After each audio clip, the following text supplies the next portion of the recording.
Jadi ketika mendapatkan anak itu si bayi punya hak yang layaknya dipenuhi oleh kedua orang tua.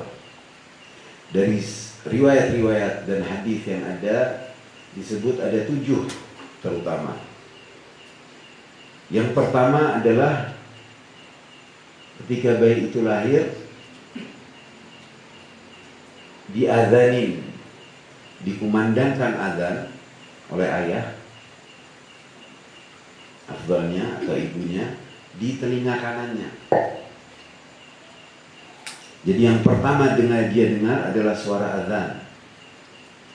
Setelah selesai azan di telinga kanan, kemudian dikumandangkan iqamat, qomat di telinga kirinya.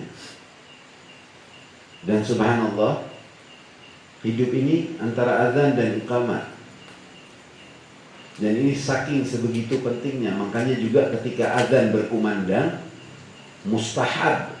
Itu bahkan saat lagi ngaji, afdolnya kita berhenti, pause, dan mendengarkan azan. Karena itu yang layaknya kita pertama dengar. Lalu iqamat. Dan uniknya ketika kita meninggal, kita disolatkan dengan sholat jenazah. Yang mana pada intinya yang terpenting ini hidup kita adalah sebagaimana diciptakan untuk menyembah dan beribadah adalah antara azan dan sholat.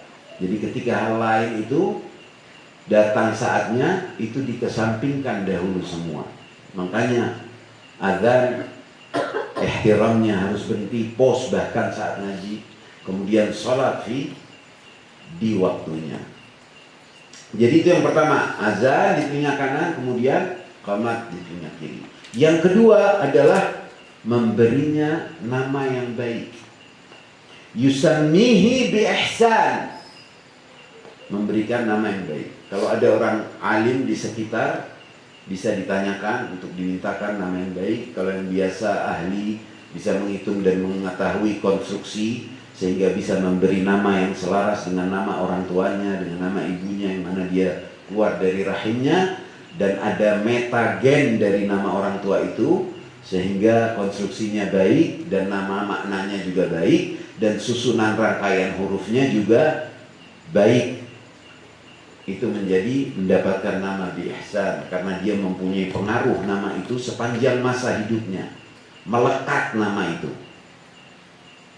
Jadi ada pengaruh yang mana itu tidak terlihat. Ada yang zahir dan ada yang batin untuk setiap sesuatu. Nah, nama ini zahirnya adalah yang kesebut, yang bisa tertulis, tapi pengaruhnya tak terlihat. Kecuali bagi orang-orang yang mengetahui. Itulah dibilang hal gaib, dan yang gaib itu banyak mempunyai pengaruh.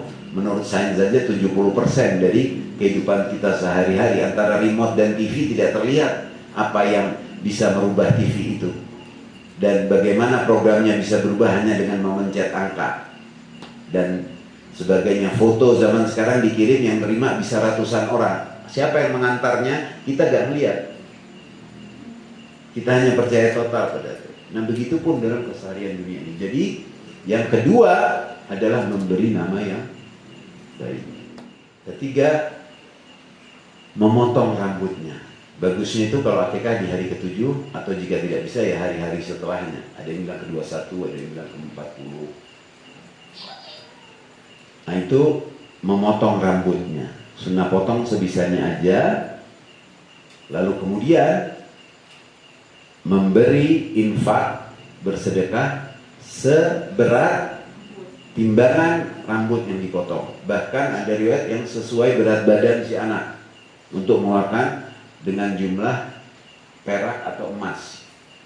Antum jangan ngeluarin emas seberat badan, soalnya berat. Tapi kalau antum mau ngeluarin, kita majelis bisa menerima ya. Siap menerima ya. 3 kilo. 3 kilo, Masya Allah, harus ke Papua dulu kita. Nah, jadi setimbangan rambut yang dipotong itu untuk dikeluarin. Kemudian akikah dengan kurban sapi, onta, atau yang lumrah seekor kambing, dan diafdalkan pilih yang baik, yang gemuk untuk diniatkan. Dan ini sangat muakkad, dan bahkan kalau tidak bisa boleh diqadha sama dirinya sendiri. Andaikan si anaknya tahu gak pasti, anak dulu diakekahin gak ya sama orang tua anak, gak yakin, dia mau niat akekahin, boleh. Bukan hanya itu, bahkan ketika sudah meninggal, anaknya mau niatin kurban akekah untuk orang tuanya, boleh. Dari pentingnya akekah. Lalu dibagikan dagingnya, baik dimasak atau tidak dimasak, atau sebagian dimasak atau sebagian tidak dimasak, boleh. Dan dibagikan setidaknya untuk 10 orang beriman. Kayak kita ini sekarang alhamdulillah jauh lebih dari 10, Masya Allah, tabarakallah. Jadi mendapatkan berkah Insya Allah. Yang keenam, dan ini jarang orang tahu, tapi maklum fil riwayat, yaitu memberi za'faran, menandai dengan za'faran. Jadi za'faran dikasih air sampai agak kental. Ada sebagian dulu ulama atau di sebagian tradisi pakai celak, ditaruh hitam di sini. Kalau di India biasanya yang merah-merah. Za'faran karena nggak gitu mudah juga didapat, dan kemungkinan juga berharga, bernilai. Jadi ada tanda merah. Kalau di kita tandanya hitam. Itu juga termasuk sunnah. Jadi ditaruh za'faran, ditandai di kepalanya, di wajahnya. Itu sangat berguna.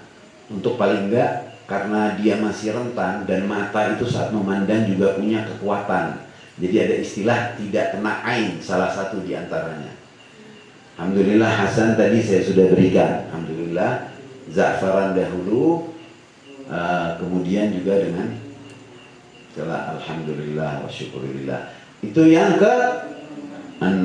Yang ke-7 adalah, Anda mau tanya, ini siapa yang tahu dapat hadiah dari anak?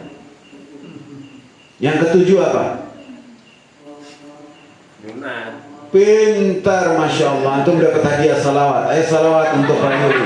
Allahumma shalli ala Muhammad wa ali Muhammad. Antum nggak tahu salawat itu kalau menjadi materi jadi seperti apa? Siap nerima anda antum? Tambah materi. Anak tarik salawat bukan materi. Mau ditarik salawatnya. Nah, yang ke-7 adalah khitan, yaitu menyunatinya, disunat. Kecuali kalau yang sudah lahir sudah tersunat, dan itu ada walaupun sangat langka, tapi ada, ya tidak perlu lagi, tinggal orang tuanya bilang alhamdulillah wa syukurillah.